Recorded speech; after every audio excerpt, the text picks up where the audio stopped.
The Brethren of Chaos podcast.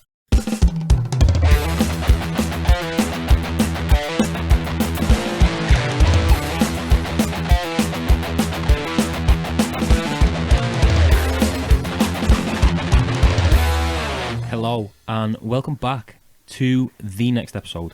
Another episode of the Brethren of Chaos podcast. I don't know what number we're on. No, I haven't got a clue. It's all kind of fallen, and I think because we start playing footy again, and I've started seeing you again on Mondays. Yeah. So it's almost twice a week.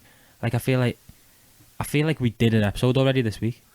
It does feel a bit like that. Yeah, like that one that we did with Connor, the last episode feels like just like 2 days ago. Yeah, instantly. Yeah, but it's been gone, and I've listened to it already. Polished it off. While we're talking about Connor, guys, we just cannot thank him enough for this. So Connor, It's epic. Connor obviously had his hat trick episode last week. His trilogy. And he messaged me in the week and said, "I bought you a present for my." Well, he rang me actually. What, he rang you? Yeah. Out of the blue, is this? Out of the blue. He said, "What are you doing?" And I said, "No, I was just lying in bed." And he went, "I've got you a present for my hat trick for my third episode." And I was like, "What?" It didn't even come into my mind. And then I was like, "Oh, that's so good." I said, are you coming to drop it off now? And he went, No. I'm going to give it to you just before you do the next episode, and you've got to open it on the podcast. Oh, yes. So we should have recorded it now. But so just before, and you'll see on the socials, if we filmed it, Steve's opened it. Yeah. And if you listen to last episode, you'll know that Connor was saying we need a globe in the pod studio, so that we need a geographical apparatus. Yeah, to really fact check all the shit we're chatting. So Connor very kindly bought us a really nice looking globe, Handsome looking globe. Yeah, it suits, and hopefully we won't get much wrong. No way. Ever again. We're going to know where every country is. Yeah. I feel like you're going to hear a lot of fumbling for where's the globe? Yeah, spinning globe. it. Yeah. Just looking for it. Yeah, so thank you again, Connor. Perfect present. Unbelievable. And any other guests who come on, there's standards now. Oh, they're definitely. Yeah. Very high standards. There are high standards because we need some more presents for this. We could build this room into a decent looking, like a cave of stuff up, yeah. Relics. Yeah, eventually it'll stop being like a mechanic's store cupboard. A garage. Yeah, and become a genuine podcast. We'll just take over all the shelves. A research vessel. Yeah. Guys, again, a little bit of pod bookkeeping, pod housekeeping. Yeah. Go and follow us. Get our name out there. Share the podcasts. Share the clips. Get some stickers from us. Yeah, ask for stickers. We'll give them out. I've been putting them everywhere. Yeah, well, I've got a good story about that in a minute. Oh, here we go. Yeah, just interact with us. We want to hear from you. We want to know what's going on. We want to know what you think about our podcast. Rate the podcasts wherever you're listening. Fact check us. Yeah, definitely. Did you say that before? Well, no. Definitely fact check us. Yeah. Because we were talking just before how we need to do an episode just debunking all of our lies. All the stuff we just dropped. Yeah. Yeah, that's it. So, as you said, Steve, you've been sticking anywhere interesting? You stuck a sticker? Yeah, well, I went to a Mayhem gig. Yeah. The Norwegian black metal. We'll do an episode on that. Yeah. Murders, suicides. They're not posers. This metal scene was not a posing scene. Everybody's dead. Where was this? It was in Manchester, in the Academy too. Ah.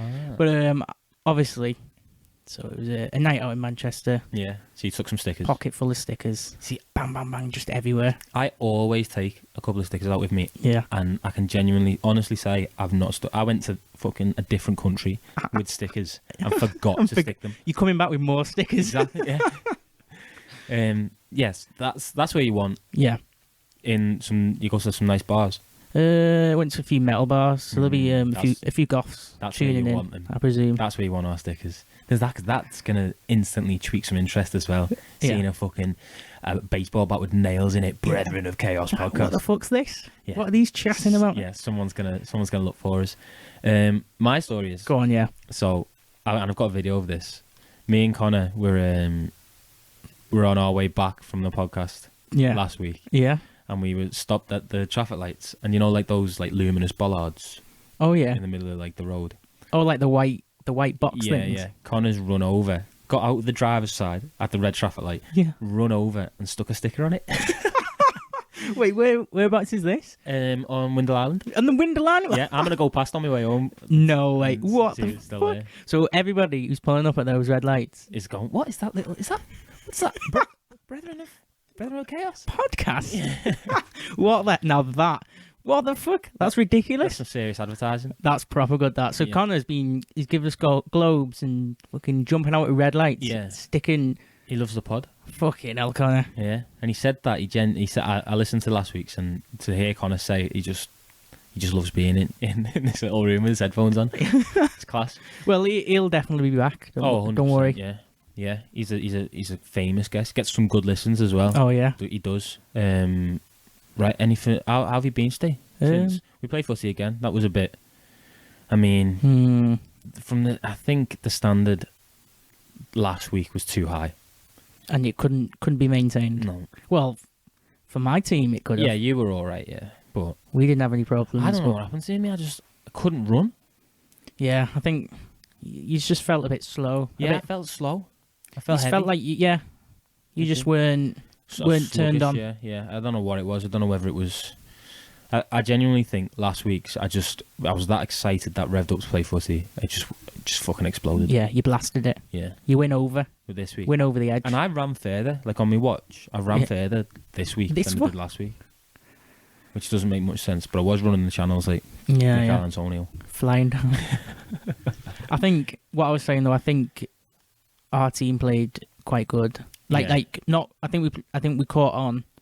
Like all our shots were going in. A couple of big performances. Yeah, I You were think getting bounces. You were just so. If you were off the game a bit, yeah. I think naturally. We didn't have a chance to settle. Yeah, That's what it was. I think that was it. Yeah, typical. Absolutely typical. What did you do anything on the weekend? You went to see? Did you go and see a Kiss tribute band as well? Oh yeah, yeah. On the Friday.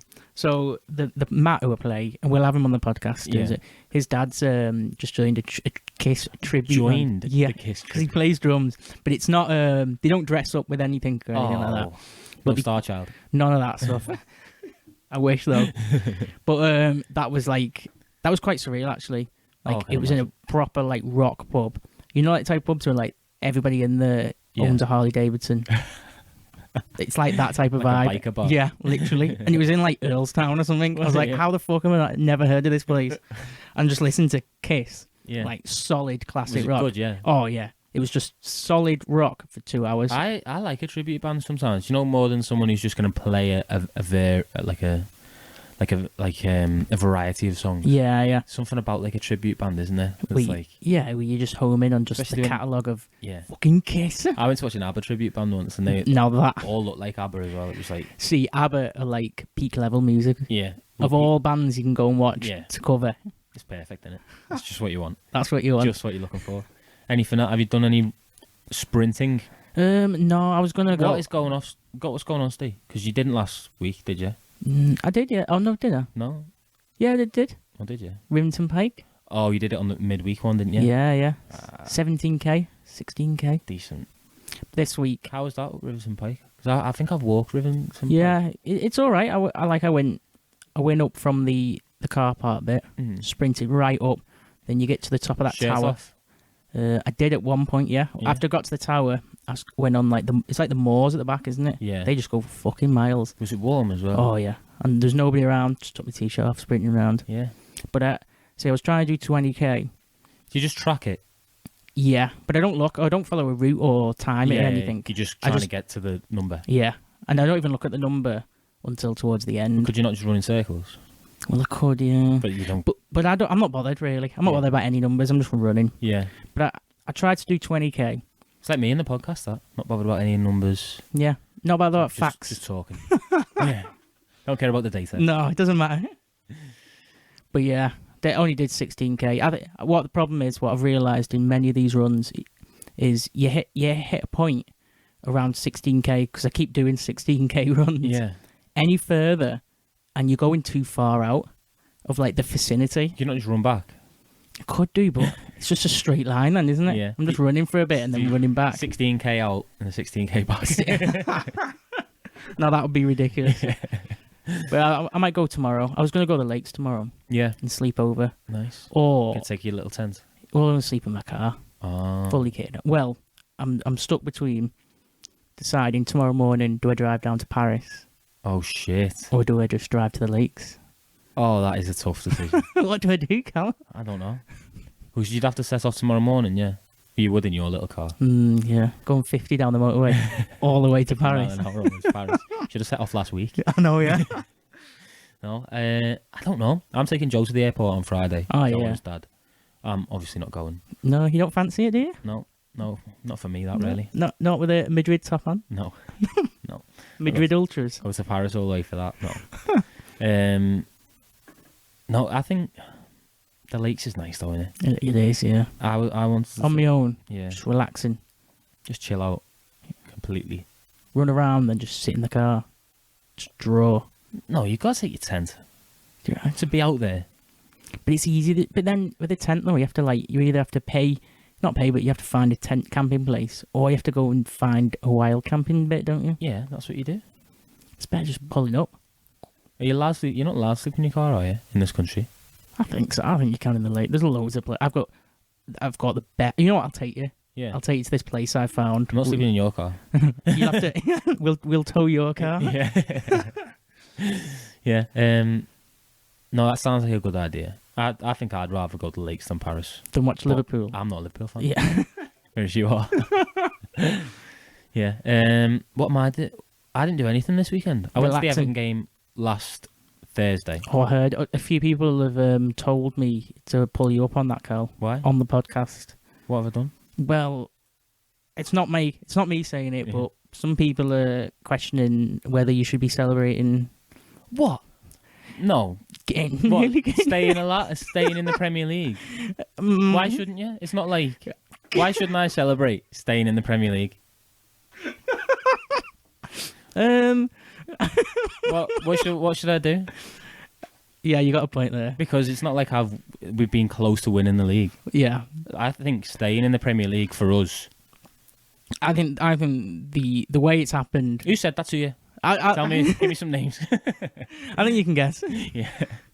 But no, I think the way it's happened. I think obviously at home as well. That game, It was genuinely. I bet you that must have felt like Honestly, powerful. that when that full time was probably the best feeling of my life. Really? Yeah, What? probably. Wait, what did you do? So you're there? So I was Where there you stood? with Josh. Yeah. we're in the main stand. Yeah. So it's the one of the long stands, second balcony up. Yeah. Yeah. So Second we're not balcony. pitch side. Yeah. So me and Josh, and we're at the very back row. Oh yes. So we watch it, and then as it's come, so obviously 2-0 down at half time. Me and Josh are down at in the concourse with a couple of beers. Like it's fucking done. It's game over. We can't be Arsenal on the last day. We're fucked. And then obviously we come out second half. The goals go in. It's fucking going. My glasses got elbowed off my face. What? Smashed. Me glasses. Gone. Some fella came up to me at the end like, "Are these yours, mate?" Oh my god, yeah. What is it? Just the frame? No, a crumpled They frame. were perfect. Yeah. That's the kind of day it was. That's the kind of day it was for me. Steve. Wow. So then, as it's going, we're like, "Oh, should we go?" Yeah. And it's like fucking too right. The third goal had already gone in. People had already been on the pitch. Yeah. You know for a fact everyone's getting there. So then we've had to like jump down, like from one stand. Like Yeah. it's not. We can't go down any steps because all the stewards are stopping you. Oh, I get Because you. they don't want anyone on the. Yeah, So yeah. we've had to jump down into like hospitality seats, get through all them, What? jump down into like it's the disabled box area where all the wheelchairs. What? So you and Josh are fucking scrambling over all these chairs? Yeah. And then Josh gets grabbed by a steward. Yeah. And he's like, "Fucking get off!" Running down, and then we look down, and there's this drop, and it's like, we can't jump down there, Josh. No. That's too far. And some fella then goes to us, "Go down those steps there." What? So we run through through a doorway, down a couple of staircases, and then as we come out, The pitch is there. the pitch is there. Oh my god. And we Wow. just run onto the pitch. It's fucking the videos are class. Yeah. I know it's like, and I don't care really. I think the fact that you came back like that, Yeah. And it wasn't like you just come back just for 3 points. You come back to secure. Exactly. A comeback like that would deserve, maybe not those celebrations, but would deserve a certain amount of celebration anyway. I think it's pretty powerful. Yeah. I think so. I'm going to show you the videos after the pod. Yeah. And you're gonna feel differently about that. See, like, initially when I seen it, I was annoyed. Yeah. I was like, what the fuck's going on here? Yeah. What? But now, the more I think about it and the game, exactly 2-0 down, and it's just, you wrote off, aren't you? Yeah, dead and buried. And this is just secure. Yeah, it's not safety. It's not just a normal game. Yeah. You've won that. This is safety. And you got to think, for all those Everton fans, this season's been like fucking the tight. worst. Yeah. Rafa Benitez was in charge. We were a sinking ship. Yeah. All the pundits are going, I think Everton are going to go down. Yeah. Yeah, I think, honestly, I think Leeds and Burnley have got more. That's all you've been getting fed. That's all I'm getting for fucking a full season. And then it goes down to the second to last game. And then I obviously last day of the season, I didn't even know what score. Yeah, it doesn't matter. Everton Doesn't matter, doesn't it? Yeah, that felt so good to not even be bothered about it. Yeah. But yeah, so that was and then on the weekend I didn't do anything. You just recovered from that? Just chilled out, yeah. Watched the footy on. I got my auntie and uncle are over from Australia. Yeah. So spend time with them and... Fair enough, yeah. Yeah, it's been nice. Solid. And then back to work, another week. Another game of footy. Yeah, another game of footy, another podcast. Oh, back in the groove. Bring on the weekend. Yes. Right, Steve. Anything else you want to address the fans with? I don't think so. Nothing off the top of my head. What about the news that I've just seen about Sadio Mane saying he will not talk about his future with Liverpool until after the Champions League final? Yeah. Oh, yeah. I don't know. Because Salah said he'll stay next year. Yeah, Salah said. I feel like Diaz is... He won't sign that contract, but... No. Diaz can play where Mane was playing. Yeah. And just slot right in. I think that's probably why Mane's saying that. Yeah. He's maybe thinking they're in a good spot. I don't think... I know Diaz is good, he's lively and stuff, and he's a bit of a terrier, never stops running, but yeah. He's not Mane. Doesn't have this, like, this presence that Mane has. Yeah. I don't know. I feel like Diaz needs to play for a season, I think. Yeah. Get fully into it. Get a bit of, like, that Premier League strength that players get and find his eye. Because I saw a couple of times, he was forcing things against Wolves a little bit. Yeah. I don't know, I genuinely think he's a really, really good player. Yeah. But, no, I know what you mean. I think you just... He'll settle in. You shouldn't have any worries, like, but... I settle in, he's already settled in. But, yeah, so this is another part, my favourite part of the season, and we'll get updates on this. I fucking love the transfer window. That's where you're and the following. Free agents are already moving around. News is breaking. Have you seen Suarez? Yeah. To Aston Villa? Imagine that. Villa just Suarez signed... and Coutinho? He won't go there. Do you not reckon? I don't even think he's probably a bit too old for it now. He probably doesn't even know, like you fucking Gerrard was. Yeah, exactly. He just came in and just fucking caused trouble when he's there. Just fucking... Yeah, just in a fury, and then he got off. Yeah. I think, Villa made... Because he signed Kamara from Marseille as well on a free, and that's a fucking good signing there. So watch out for them next year. I think, I think the summer's going to be interesting. Very interesting. You're going to be glued to the news? A little bit, yeah. Check every day, and I'll keep the podcast fans updated. I'll ask you one question then. Who do you think is going to be biggest signing to who were? In the summer? Yeah. I think Haaland to City. To City? Yeah. You're going with that? Already done, yeah. I don't think anyone else moved. I think if Liverpool could have got Jude Bellingham from Dortmund, then maybe. That would have been a good one. That would have been fucking massive. But he's already said he's staying. Another year. I think Haaland got De Bruyne behind him, feeding him like that. It's just stupid. Bernardo Silva milling around. Well, Bernardo Silva might leave. Oh, is he? Gundogan might go. But this is all the rumours. Yeah. And Fernandinho's going. So they've got they've got a new gap. midfield as well anyway. Yeah. So, it's going to be interesting. I think that's a good one, that, yeah. Yeah, bring on the transfer window, I say. Here we go. Right. Should I set our new globe to where we're basing ourselves? Yeah, where we're basing ourselves. So, I don't know whether you can see that. Well, this is tough because we're up at ends of the table. Like, this is perfect for me. I think I need it more than you. Yeah. Face it your way. Yeah. So, I'm looking here at quite a large country, the capital of Berlin. Berlin. Steve, I'm a Carl Pilkington today, and I haven't been for a while.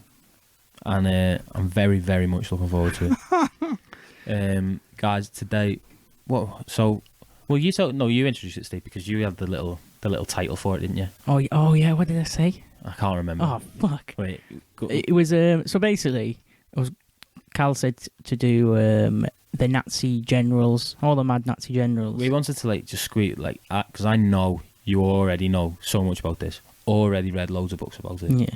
Oh, I need to put a disclaimer in, to be honest. What? About that? Because it could, and it has done before, come across like I'm a Nazi sympathiser. No, Honestly. it always comes across like we're Nazi sympathisers. Because we sit there and we think about it and go, well. I think it's just a fascination with World War II yeah. and history. But we never talk, because the Nazi bit's the interesting bit anyway. Yeah, that's it. And we talked about the British at the end of the last episode, doing the iceberg thing, maybe. Yeah, that's that. They had a little bit from us. A bit of weirdness. Yeah. I can't find it. I think it was it was Nazi generals, but when I was looking into it, I was thinking about it was Hitler's circle, Hitler's inner circle. Hitler's inner circle. We talk about so much shit. Sorry, listeners. This is some bad podcasting. This. I'm looking through mine and Steve's text messages, and it's just absolute, just as much shit as we do on the podcast. We should just release the text. Yeah. I think it was Hitler's inner circle of chaos. Oh, here we go. Yeah, it's Hitler's inner circle of chaos. Yeah. I think that suits it well, because he did have a circle of chaos. Yeah. We've spoken about. Have we spoken about a couple of these already? I think we've mentioned. We've mentioned them. Yeah, I think everybody knows them to an extent. But I'm excited. I feel like I should take notes. Yeah. I know I should put the pod pad. Do some note taking. Yeah. So I'll start with his. So I'll avoid Hitler basically for this podcast. Yeah. He'll just be the centre. He's the link man. He's the link man of everybody, of the chaos. Yeah. But he's so the war. Yeah. You know when it started, didn't you? 1927. 1936. Is that when it finished? No. When did it finish? 1938. No. 1942. It's not. Now you're close, but you've gone too far. It started. Oh, where am I getting these dates from? You've said basically every date in like a decade period. Yeah. I'm going for the scatter approach. So it was 1st September 1939. Oh, of course it was. And it ended on, I don't know, 2nd of September. Yeah. 1939. no, 2nd of September 1945. Okay. I was close. Yeah, you're in the same ballpark. Well, that's what the scatter approach does. Yeah. It does get you close. So that was the war, World War II. But the Nazi Party, when did that start? To be honest, even I was like, what, really? It was 1920. Was it? Or 1921, 20, something around then. Yeah. That's I didn't know. Well, I knew, but you don't think of the Nazis then, don't you? So it's something like 19 years of... Yeah, before they even Before it even became... then they got into power. Well, they got into power, I think it was 1931 or 1930. Okay. But even then, it was Interesting. See, I didn't know they had a full decade. The Nazis had a full decade, nearly. Yeah. Of running Germany, doing all the mad shit. A lot of the mad shit was before the war. Was it? And then, bang. So they were doing all that before it even kicked off? Yeah. What the fuck? It wasn't like they Is just... this common knowledge? I don't know, to an extent, maybe. Yeah, because for me, I feel like, in my mind, the mind of an idiot right now, I picture the Nazi Party get into power and immediately start the World War. Yeah. And then the World War goes on and we win, and then they go away. And they just gone. Yeah. Well, but it's not. They had time to build a lot of madness going on. Yeah. So but they also did good things though. In that time. See, this is the part where we've got to be careful. Yeah. Haven't we? Oh, I've already ruined it. Well, there's a lot of stuff that you could say if you were a Nazi sympathiser. Yeah. Could take on, couldn't you? Yeah, but not even if you were a... What did they introduce anything like we've spoken about before in other podcasts where these crazy like dictators and stuff actually introduced like Oh yeah. Well, I think they had loads. The Nazi Party had loads. Yeah. So if we look at it, let's look at some stuff that happened yeah outside, and just don't and look at it just from stuff that's happening. It could have been 200 years ago. It could have been 20 years ago. yeah So they banned smoking. that I mean If somebody did that now, people are going, a lot of health benefits there. yeah definitely yeah Mm-hmm. The banned building on Greenland. yeah that's They wanted to build on like already used sites. yeah They didn't want to like build in the countryside. So That's that's I mean I'm not arguing. yeah. They stopped the hunting of a lot of animals, and they set up very good preservation Yeah. of animals, animal welfare. See again, Apart from, I'll get to a point. There was Jewish people. Yeah, well, there was that. Yeah. What else? There's they created a lot of jobs. Yeah. Like very good for the economy. They basically sorted out the Great Depression. Yeah. Created loads of jobs. I've got no issues. Stable economy. Yeah. But that's like, I don't know. If I was making you a cup of tea Yeah. and I put a teaspoon of sugar in, that's quite nice, that, innit? Yeah. But then if I followed that up with like a full 2-litre bottle full of salt and poured like fucking 500 grams of salt in to the cup of tea, Yeah. Yeah. I know exactly what you're saying. cup of tea There. wouldn't be too nice. No way. I'm not going to be drinking that cup of tea, am I? No. Not at all. It'd be salty. I think you've summed that up perfectly. So yeah, so they have done some nice things, or I suppose it's quite forward thinking, quite Yeah. progressive. they were very good with like healthcare Yeah, and hospitals, and very compared to a lot of other countries in Europe. Like at the time, if yeah. you were in Germany, you're going to get good healthcare, and Nice. you're going to survive a lot of stuff that you Yeah. probably wouldn't survive in France or Too right. Spain. Too right. But yeah, like you said, poured a load of salt in the cup of tea. Yeah, ruined it all. And now we don't remember them for all the banning smoking and stuff like that. But what was like so? And then you got to think, if someone was caught smoking, what's the punishment? Yeah, probably a heavy fine. Yeah, Is that worth it? or straight brutality. Yeah, Gestapo right through your front door. family took away. Yeah, Okay, I'll start off. yeah. Right, take us right in, Steve. Who do you want? Do you want Heinrich Himmler or Hermann Göring first? Two great names, by the way. Two very, very powerful names. Yeah, give me some Himmler. Okay, Give me some Himmler. Himmler. So Himmler, I think, was probably the craziest Yeah. of them all. You want to save Himmler for after Göring? No, I think maybe we should go into Himmler. Start with some insanity. So Himmler, everybody knows Himmler. The short guy, glasses, The guy balding head. who was not like the perfect Aryan race. At He all. was the complete opposite Yeah. to what he implemented Yeah. for his SS in every way possible. Yeah. living a dream. He's living in dreamland. So this guy Himmler, he was like the architect of the Holocaust Yeah. and the SS. Not great things to put on your CV. No, you don't really want want that going on. Unless you're looking for a job. In a dictatorship. Within the Nazi party. Yeah, he's going places. So he was born 1900 in Munich, and he joined the Nazi Party in 1923. So that's like when we're talking about the early times. Yeah. He's right. Right at the start, fucking turning up. Yeah. I think, and he joined. So the Nazi Party had this this other side of it called the SA, which were like it was like the army. It was like the party's personal army, Okay. and they were basically all thugs. It wasn't like run properly, and he joined that. Just like bodyguards. Yeah, like, and they did all like the. I don't even know why you'd need an army for a political party, Because but they knew they were about to do some fishy stuff, probably. yeah, they were preparing. Yeah. But so Himmler joined this Nazi party, and he was part of that SA Yeah. side, and he was against Hitler at first because there was a lot of internal struggles, and right up until the 30s, this guy called Ernst Röhm. I don't think I've got any notes of him. I'm not even following any notes. No, you know it all. It's all in that.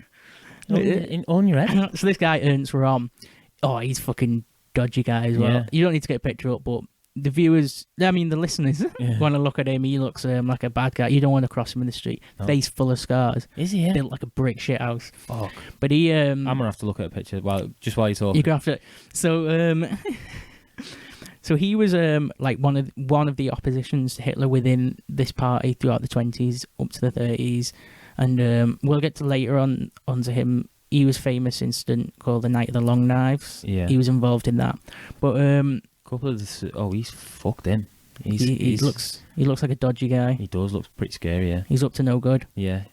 The things that came up, listeners, with when I put Ernst Strom were Ernst Strom homosexual. Oh, But that's for another podcast. indeed. Yeah, I wonder what all that is. Mhm. Well, there's a lot of conspiracies, isn't there, about all dressing up in leather, Yeah. all like they're out of Judas Priest. Exactly. Or did Judas Priest look like they were out of the Nazi party? Oh, don't start that, Steve.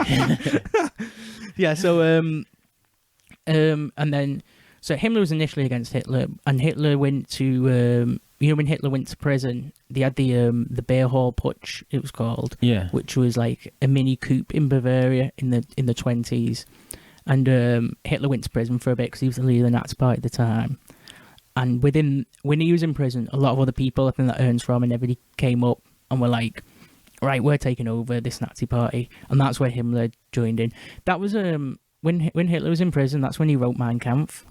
Was it? He Yeah. was in prison, Fuck. Yeah. and we'll get to. How long was he in prison for? I think it was like a year or something like Yeah. that. I think. He did. I think a few people died in it. It was basically like a little coup. Was it? They stormed like some government places, Oh, I've heard this. Yeah. and they basically got shot, Fuck me. and then Hitler got arrested for it. Yeah. But we'll get to that again. There's somebody else we'll get to Yeah. who's on about Hitler in prison. There's Yeah. a funny Forget story Hitler. about Forget all the Hitler stories. that. Then Hitler gets released, Yeah. assumes full control. Himmler's like, this guy's actually the real deal. Yeah. I'm fucking backing you all the Because way. he's come out of prison and been like, He's got Mein Kampf. step aside. Yeah. Yeah. Fucking- Have you read Mein Kampf? I haven't read it. It's hard to find. Is it? It's hard to find. Not that I've looked. Just from what I've been told. Oh, I mean, yeah, it probably is hard to I find. think it's hard to find. Yeah. Yeah, I think it is. You're not as well. coming across that in like at the charity shop. Yeah, no. I mean, Well, I did come across Rommel's papers see, I've, in the charity shop. well, I used to go to there's a bookshop in Ormskirk when I was in uni. Yeah. Just pick up a few little Wait, the bookshop? yeah, and it's got like all old people's books that they've just given in, and written on the inside cover is like 30p and stuff. Yeah. And I just pick up some random books, just some light reading. Yeah. And I definitely saw some suspect historical Really? What? texts. What do you mean? Like, Definitely stuff like telling some stories about the Nazis and stuff. Yeah. Just historical books. I mean, there's probably loads, but I Yeah. haven't seen no Mein Kampf one. You know- Don't get too excited. yeah, there's no. There's a famous book I might as well mention now called the Protocols of the Elders of Zion. Have you ever heard of that? No. I think that's banned. But that's Why did they ban them?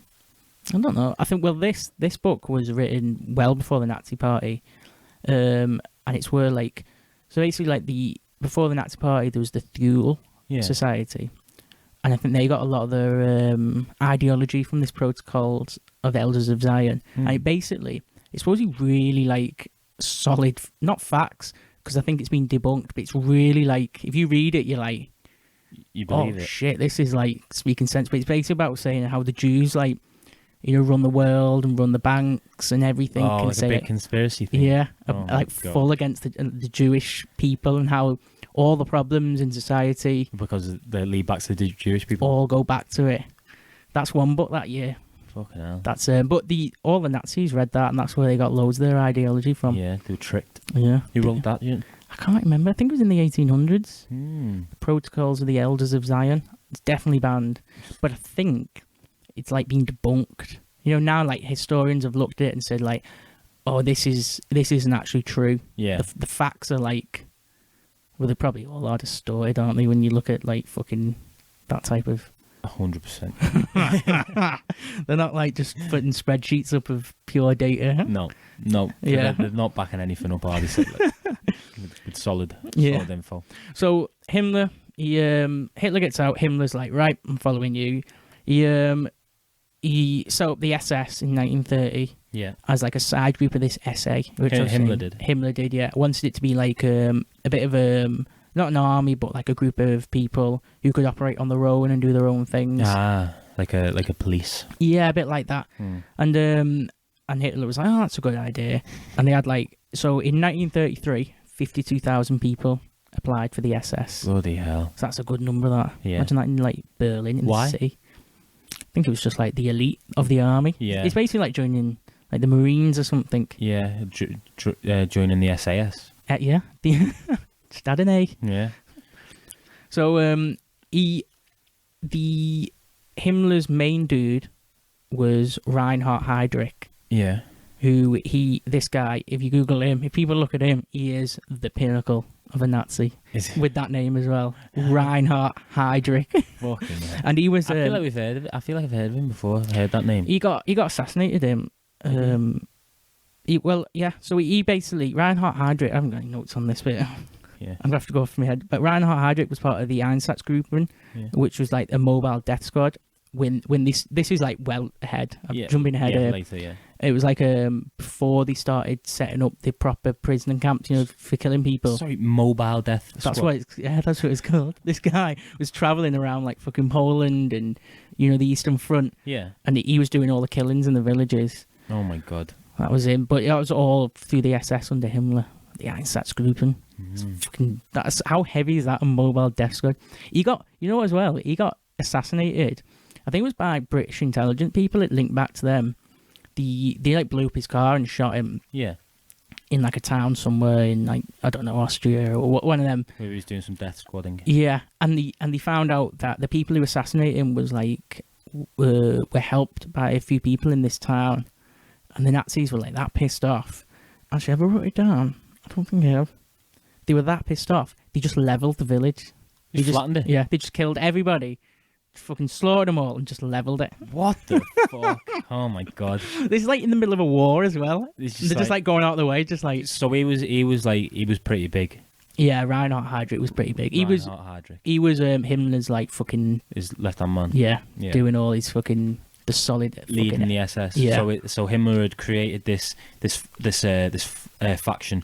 This elite faction that could work on their own. Yeah, and he had his number one man there, Reinhard Heydrich. He looked like the pinnacle of a Nazi. He is the Nazi. I'm gonna get a little picture. Are you gonna get? Yeah. I need to visualize this because it's getting what's his name? Reinhard. So it's. God, I've already googled him.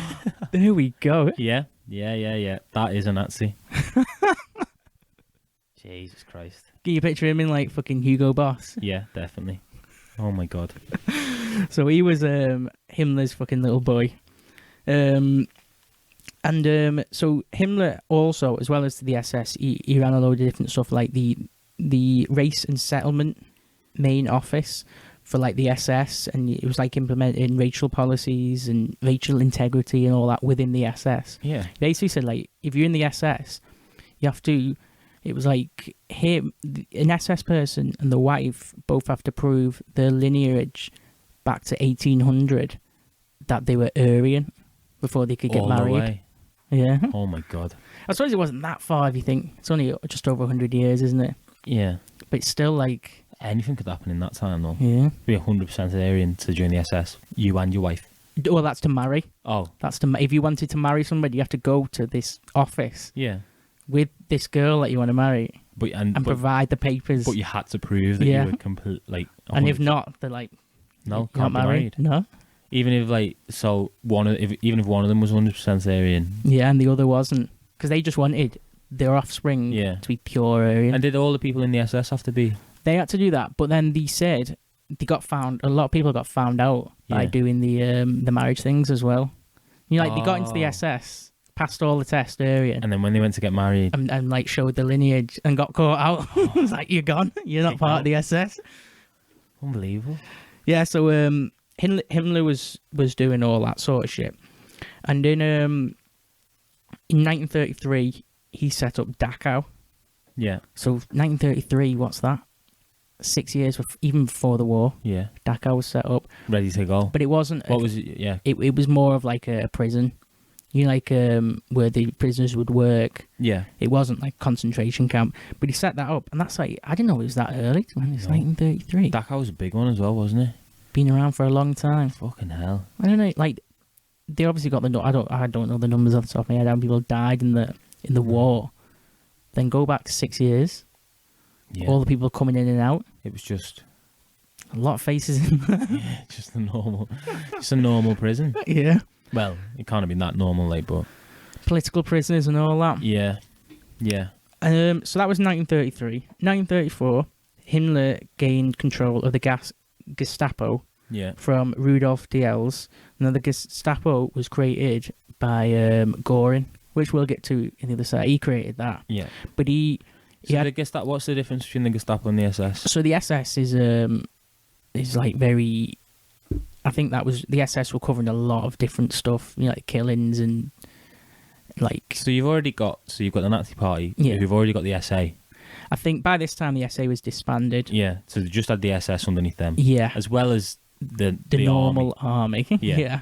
And now the Gestapo, They had the Gestapo, which was... who were like the evil police. I think it was basically... Yeah, it was like the elite force of the police. Yeah. So what they could do would just be like police matters stuff, you know, within the cities and within the districts.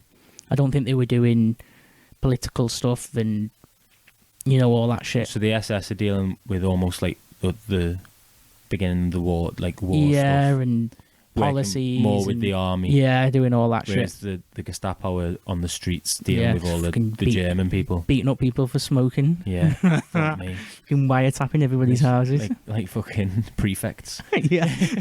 And this Gestapo had like free reign to do anything Did- within like obviously Reason. police. Well, not even reason. Like I think they could just fucking beat up anybody. Yeah. Just So- kill people. I think probably yeah. They So were what like were the police elite. doing? So the I don't even know. Imagine being a policeman. You're like having your little quiet life in like some German village. Yeah. And then like a Gestapo unit turn up. Right, we're in control. we're in charge now. Yeah. You're like, what the fuck? Fucking hell. Because you don't hear anything about like the German. So that is what it was. So the Gestapo did they controlled the German people, didn't they? Really? Yeah. Pretty much. But I suppose it's just a tighter grip on the fucking society, isn't Yeah. it? Yeah. Definitely. On a smaller scale. Yeah. In the towns and the villages and Get stuff. them right in there. It's probably the right way to do it. It probably is, yeah. Oh, yeah. I wouldn't be arguing with them. So yeah, they were ruthless, and Himmler gained control of that. And by this time, mid-30s, Hitler developed the SS into a full military branch now, and it had their own like army called, what is it, the Waffen SS. So, and they were like literally they had an extra army within the SS now. They're fucking ready for war. I forget, like 52,000 people That was just in applied to be in the That was just original in SS. 1933 when Yeah. they first get in power around then. So this is mid-30s now, and it's like they've formed their own army, and they're operating like on their own compared to the normal. The normal army. What was it called? The normal army? I don't know. I can't remember. But yeah, so Germany are ready for war. Secretly. Yeah.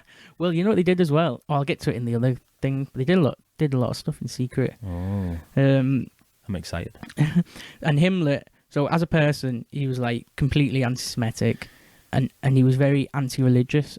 And all of these were anti-religious, completely. Really? And they got rid of like religion. The whole of they just said it's fucking shit, Fair. fucking backwards. Yeah. It's all based on like, and the joke is though, this is where the joke comes in, which I'll get into the mad part of Himmler. They said like religion's based on like fucking bullshit.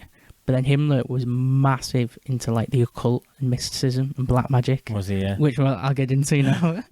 And basically, that's what part of the SS was. We touched on that like one of the earlier episodes, didn't we? About Yeah. like the weird like black magic, like witch huntery. Oh, part of we'll get to that. yeah, part of the Nazis. It's just like they were fucking round the bend, like, weren't they?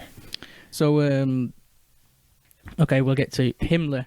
This is the real Himmler shit now. Himmler, like mysticism and the occult.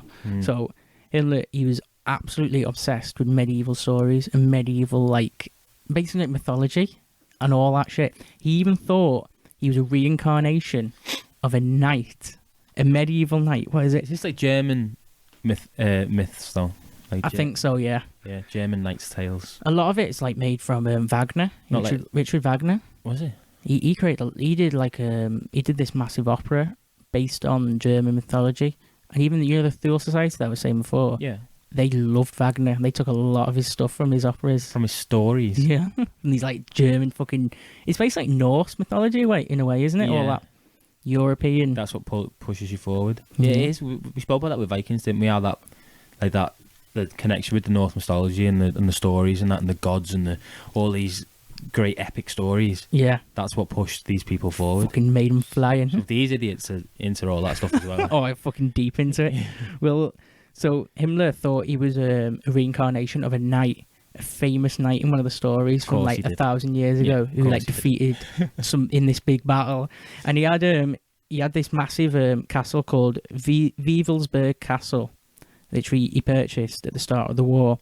And he had a round table, and he set up a section of the SS called the Teutonic Knights. And they'd gather around this round table and do rituals. He's off his barn. He's fucking crazy, Himmler. It's just that's so stupid. So he bought himself a castle. A massive, and you want to see this castle? It's like a fucking proper medieval castle. He built a moat around it as well and everything, and it was secret. And the best thing is, Hitler had no idea about any of this. He was just going off doing his own, playing his own little games. What are you doing with that castle? Yeah. It's fucking got like Teutonic Knights in the SS doing rituals. Dressed up in armour. Yeah. They used to like dress up in like these like robes and stuff. Oh, like the castle. Templars and yeah. Fucking hell. And he had this like he had a massive this round table constructed for 12 seats. These Teutonic Knights, and they had to get like promoted through the SS ranks and everything to get to it, and they'd sit around it, and he even had like people tortured at his castle and stuff, and they do rituals like sacrifices and stuff. Literally. Oh my god. And this isn't like just fucking dabbling in it. They're like they're going fucking head first into like fully believes black into magic. it. Yeah. And he had well, so what did the Teutonic? That's what Teutonic Knights. So like the Knights Templars, aren't they? Yeah, but what would they do? Like day to day. Just fucking mill around. Yeah, just nothing. They've just worked their way all the way through the SS. Yeah. And now they're a Teutonic Knight, and In all this they castle. do is once a week we go around to Himmler's. Yeah. And we sacrifice. Some like Jewish person. Yeah. Is that what? It's something like that. Because the knights aren't going around the streets, are they? In the robes. In the robes. Well, he even had like. You might just slip back into the SS during the day. Yeah. Do you reckon? Yeah. SS by day, Teutonic Knight by night. Yeah. Literally. Well, he even had before some of the big battles in the war, the head chief commanders of the SS and stuff like that would come like a few days before the war, and they do these rituals to prepare themselves for battle, and they do like chants and read from like sermons of like fucking black magic books and shit like Vikings. That. Oh, man's that. And another thing he had, so he wanted to. He basically, he had these skull rings for all his SS people, and they're literally like fucking these like proper gothic rings with like skulls on. And they said there's 11,500 of them were made. Yeah. And when you died in battle, the ring had to be collected off the body and sent back to the castle. But nobody's ever found these rings. So there's like people are saying it's buried somewhere in the grounds of this castle. What the fuck? Fucking German rings. Fucking 11,000. 11,500 of them. But no, some people still have them as well, won't they? Oh, well, yeah. I think a lot of them died. A lot of them must have died. Yeah. They said it was like they brought them back and they'd be like reused. Oh, yeah, but like people who survived the war, hand them down. Yeah. Imagine having one of them. You know, like in It's Always Sunny. Yeah. You get the Nazi uniform. Fucking Teutonic ring, knight's ring. It's a knight's ring. So he had these rings, and another thing is he seeked out. So basically, I'll go on about the Anna which is what we touched on in one of the previous things. We did. We talked about Wolfram Severs. Yeah. Who was like, he looks pretty cool, doesn't he? Yeah, he does. Yeah. And he was like this the Nazi think tank, the Anna, which was created by Himmler in the SS. And everybody else didn't even know it existed. Why was he create? So why did he create all these weird little divisions? So he had the SS, and it was like it's pretty it's pretty good, pretty efficient, Yeah. good, full of everyone who wants to be in it. Yeah. Loads of people want to be in it. It's looking pretty good. They're doing good. Pretty stacked, pretty prepared. Yeah. Why then does he want to? Well, I mean, I guess he's just having a bit of fun, really, isn't he? Yeah, he's taking it. He's going. We've got all these people to do whatever I say. I've got a bit of power here. I can just go and do whatever I want. Yeah. So he's got some knights, and now he's got the Ananurb. This weird group. Yeah, he's already split it into what was that other SS you call that you said? The Ansatz group. Yeah, you've got them. You've Mobile got, death squads. Yeah, the mobile death squads. You've got the Gestapo of. Yeah. Maybe Come that's from how it. you just be so efficient. You Just have everybody doing like definitely, yeah. just what is it called that when you give people jobs? Delegate. Delegate, yeah. Yeah. Delegation. They are delegating, yeah. Rather than They just- are splitting it up. I mean, you would. If you've got 52,000 applicants, Yeah. so you've got at least, at the very beginning, 52,000 Yeah. soldiers. Soldiers. Yeah. Not just like fucking You then can. you've got the whole party, haven't Yeah, you? you've got the resources. You might as well. And I think these are doing also Himmler on his own is fucking doing black magic. So he's like fucking going out looking for black magic textbooks. Yeah. Fucking keeping on the lowdown, doing sacrifices What's and all. everyone else doing? Yeah. So this Anna was so have you seen Hellboy? I have. And the Nazis are involved in that. Yeah. That was the Anna.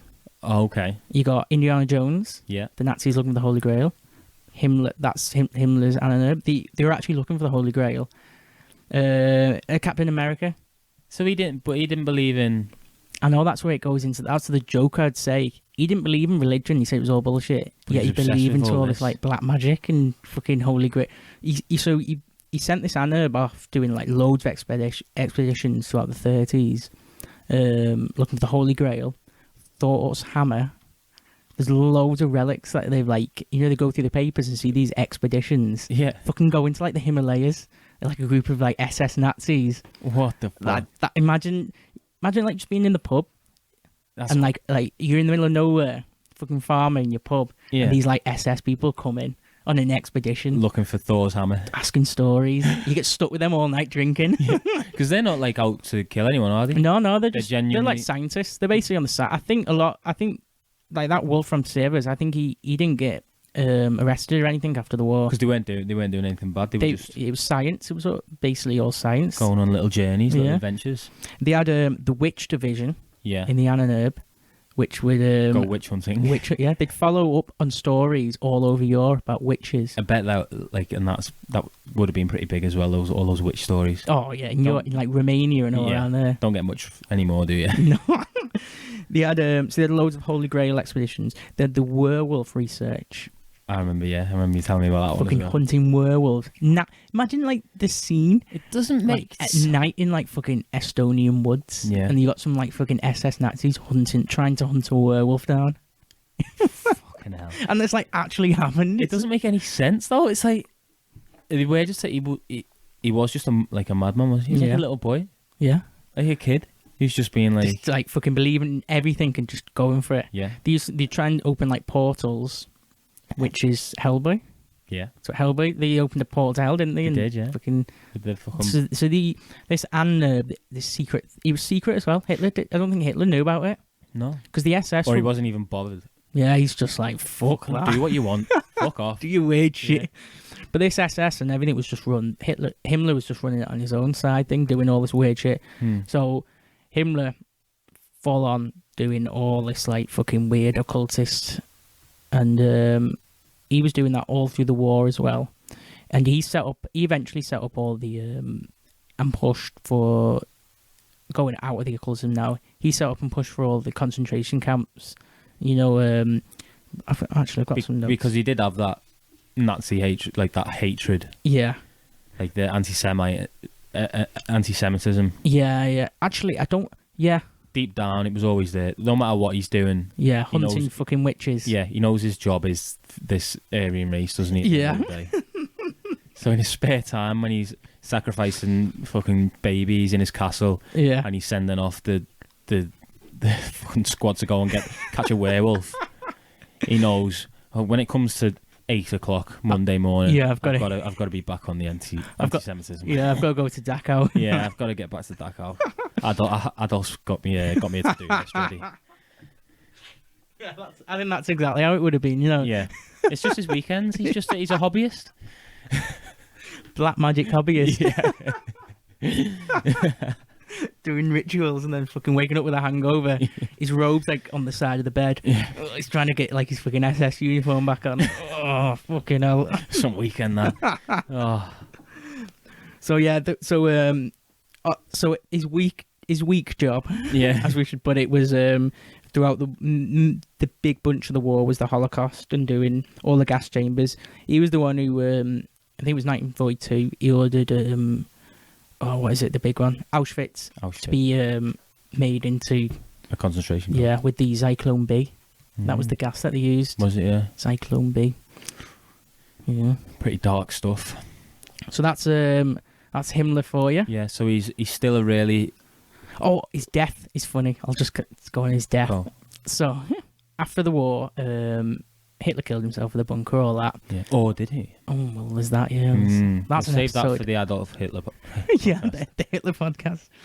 But Himmler went on the run in Berlin with his bodyguards, and they went on the run as like hobos, as tramps. He tries to disguise himself as a homeless person in Berlin. And eventually, like, people found him. It was like a group of vagabonds, and he was Himmler with his bodyguards. And then he got sent to like a camp, but no, they didn't know. Actually, yeah, they sent him to a camp or something. They didn't realise it was Himmler. At first. They were just like... And he came forward in the camp because he didn't like how he was being treated. And he thought, if I come out as Himmler, maybe they'd treat me a bit better. Yeah. Because I'm like some famous. And I think they just fucking... I don't know, but he killed himself. Did he? So who were the ones who... Because I know a lot of them were killed at the same time, weren't they? Yeah, a lot went to the Nuremberg trials. Nuremberg trials, yeah. Yeah. But Himmler had already killed himself. Yeah, Himmler killed himself for... But we'll go on to Hermann Göring. Yeah. He... don't want me to tell you about his death first, since we're on the... His death? You want to start at the death? Yeah, I'm happy. Oh, since we're on about the Nuremberg trials. Oh, yeah. He was at the Nuremberg trials, and he killed himself the day before he was hung with a cyanide pill in his mouth. Oh. And that's how Himmler died. So you reckon they all had them? They all had these cyanide pills. In, like, the teeth? Yeah. In the tooth? Think of that. Like, imagine implementing that to all your generals. Like, when did they get it? Did they have it for, like, 10 years beforehand? This cyanide pill. Yeah. What were they worried that people were going to find? All the fucking black magic stuff. Well, I mean, no, like, genuine, The like Holy Grail. that we haven't already found out. Because there must be there must be more stuff. Yeah. Must be loads of secrets. Well, you said about secrets before. Go on. Yeah. Well, Crack on. So Hermann Göring, crazy guy. Yeah. Complete opposite to Himmler, as you'll find out now. Okay. So Himmler, Serious. not really serious, but Himmler was all about the occult, dark, fucking dressing the SS up in like black leather and being like being scary, medieval shit. Yeah. Göring was just a party animal. So a drug addict party animal. Was he? Yeah. He didn't. I don't think he even cared about like the Nazi party. What was going on? No, I don't think he even cared. He literally just wanted to party. Really? And just like have all money and just post these lavish. Well, we'll get to it. So Hermann Göring, he was in World War One. He was a flying ace. So you get like the title of an ace. Yeah. Is like you have to have killed so many, but he got 22 confirmed kills, and he became like famous. He was like a famous person. Was he like a celebrity? Yeah, like a celebrity after the war in Germany. After the First World War? After the First World War.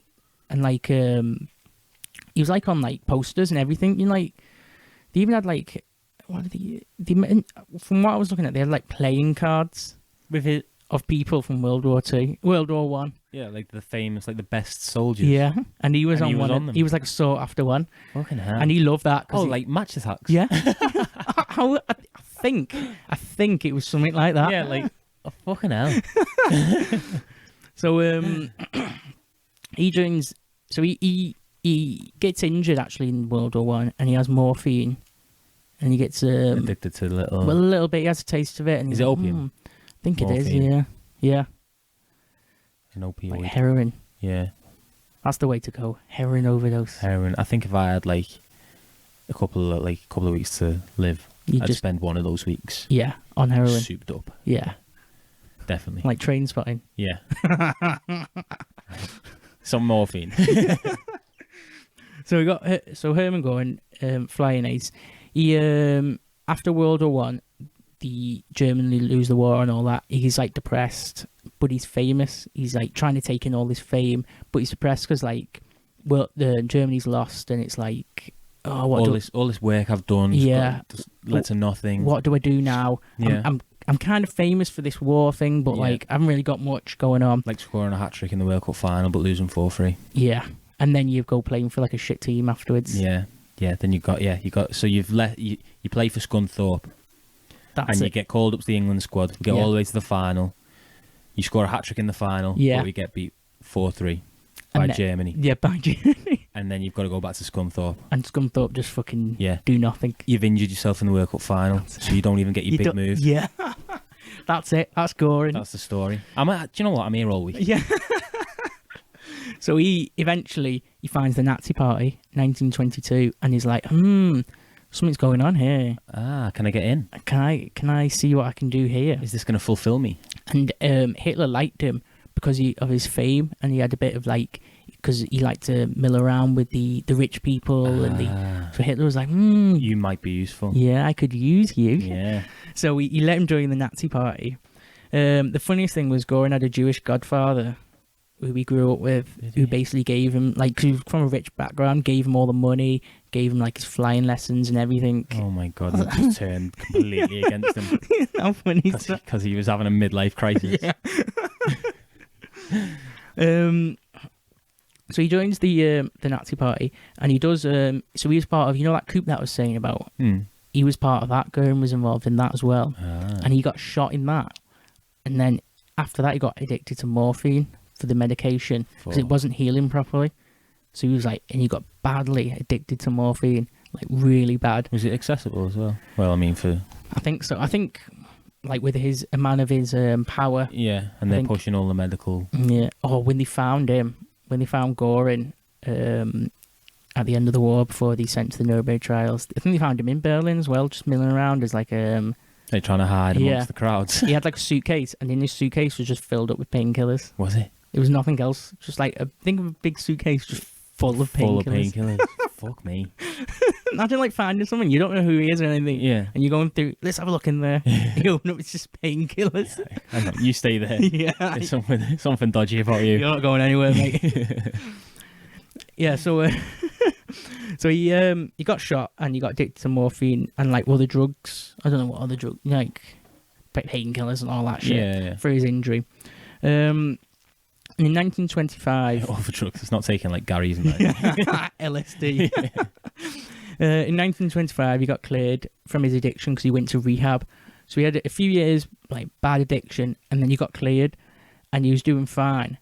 And this is like where he started in the late 20s. The Nazi Party's getting quite big. He started hosting these massive fucking parties. So he's been through all the drug addict. Yeah, and he's got cleared. Yeah. And as he gets cleared, the Nazi Party's like becoming massive, a big force. Yeah. And Hitler's like, right, you're back on track. Yeah. And, come on. And he starts hosting these like massive fucking parties. Hitler's probably told him. Yeah. I can imagine. Get all these rich people in. Get all the powerful fucking city people in these parties. And start pushing Nazi. And so that's like what he did for the next fucking, I don't know. However long. Partying, fine dining with all these. What is it called? Like, there's a name, isn't it? When you like, you socialise with like the... Oh, like the upper class. Yeah. For like a reason, isn't it? Yeah, I can't think what that word is. I think he was like summed up that. Yeah. But he bought loads of massive mansions and castles, and he was big into like the debauched lifestyle. I'm just gonna Google that word because it's gonna annoy me. Find out what it is. Yeah. He had this like really massive mansion as well, just out on the outskirts of Berlin. So were the people in the Nazi Party, were they like incredibly rich as well? I think they were getting a lot of money. Yeah. Yeah. They had their own army and everything. They had to like. They must have had money to fund all that, mustn't they? Yeah, they must have done. But I can't find any the word. The word. Huh? We'll mention it next podcast. Yeah, I'll have a deeper dig. Yeah. Socialising. So he was socialising with the upper class. And he was just high society, like, all that stuff. But they weren't just like normal parties. They were proper debauched. Like full Gatsby party. Yeah, literally like that. And he's a drug addict. Yeah. Well, he's clean now, but he gets back on it in a bit. I'll tell Yeah. you. But you can imagine what it's like in Yeah. the 20s. And one of the things he set up, though, what I mentioned before, he set up the Gestapo. Even though he wasn't he wasn't interested in any of the fucking politics. He set it up. He set up the Gestapo. I thought that's got like a good funky name as well. Yeah, the Gestapo. Gestapo. So he was he had that was, like we said, free reign brutality. Yeah. Like very efficient. And it was 1934, the Night of the Long Knives was what I mentioned before, that Ernst Röhm was involved, where it was the internal like problems. They killed off like the other leaders of the Nazi Party who were like trying to gain power, which was that Ernst Röhm and other people. And Göring like helped plan all that with his like contacts and everything. And like basically that night it was like they basically just captured all they had a list. I think all the other rivals. Yeah, I think it was Hess maybe got the list of the rivals and just basically stormed in, captured them all in one night, just all over Germany, just got them and killed them. And it was on the news and everything, like internal fucking like a rise up. Yeah, and that's like Hitler's got full control there then of the party. He's got no threats. Everybody who survived are these fucking crazy people. There is fucking inner circle chaos. Yeah.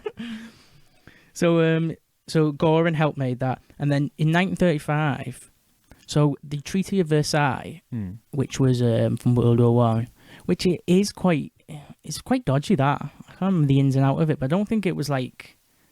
I think they really did fuck over Germany. Yeah, I've heard that it was a big. Wasn't that a big reason why they felt disrespected? Yeah. Felt fucking ruined from it. Yeah. But one of the things was the Germany couldn't build an air force. But in 1935, Hitler secretly got Göring, who was an air force superstar in the air, got him to build the Luftwaffe. Oh, secretly. Set up all like the secret fucking factories and stuff, and building them all, training all the people up.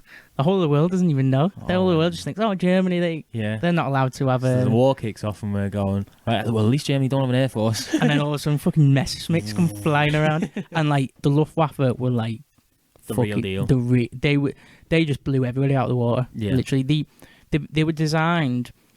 Like in that time, the airplanes and the air battles were like a separate thing to other battles.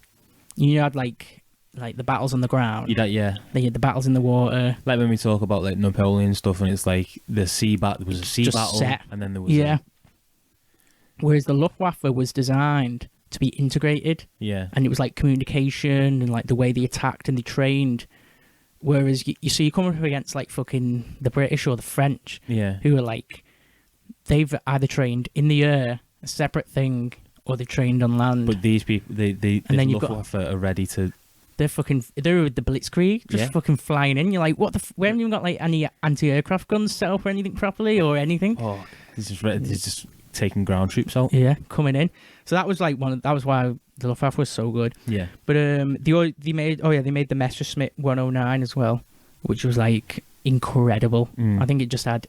I think if you could pick every factor that you want out of like a plane of that time fighting against. That's exactly what you want. It's got them all. Yeah.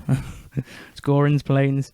And throughout all the 30s, he was still like partying the high life, living with like these massive parties. And then in 1937, he was prescribed painkillers. So he's had he's had a bit of time, hasn't he? Yeah.